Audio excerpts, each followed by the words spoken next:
In managing native grass pastures and hayfields, it's important to pay attention to how you deal with them in the late summer and on into the fall. The important issue here is that this perennial grass requires some time to recharge its root reserves before going into winter dormancy. That's critical because these plants are actually alive all winter. They continue to respirate, they need energy, but just as importantly, the following spring, they need strong root reserves to be able to come out of dormancy and put on vigorous spring growth.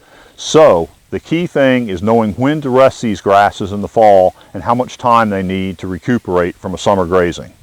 So here on August 24th, I want to show you four different plants and what they look like after a summer of grazing and try to tie that back to rest. So here I've got a plant that you can see where it had been grazed down to about 15 inches, and you can see some good regrowth on it.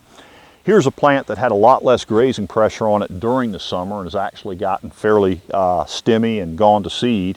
And that plant is not the least bit stressed. It has had plenty of rest.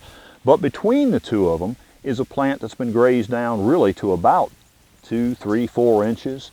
And that plant really needs some rest before fall dormancy to remain vigorous, to remain viable, and to be able to contribute to this pasture.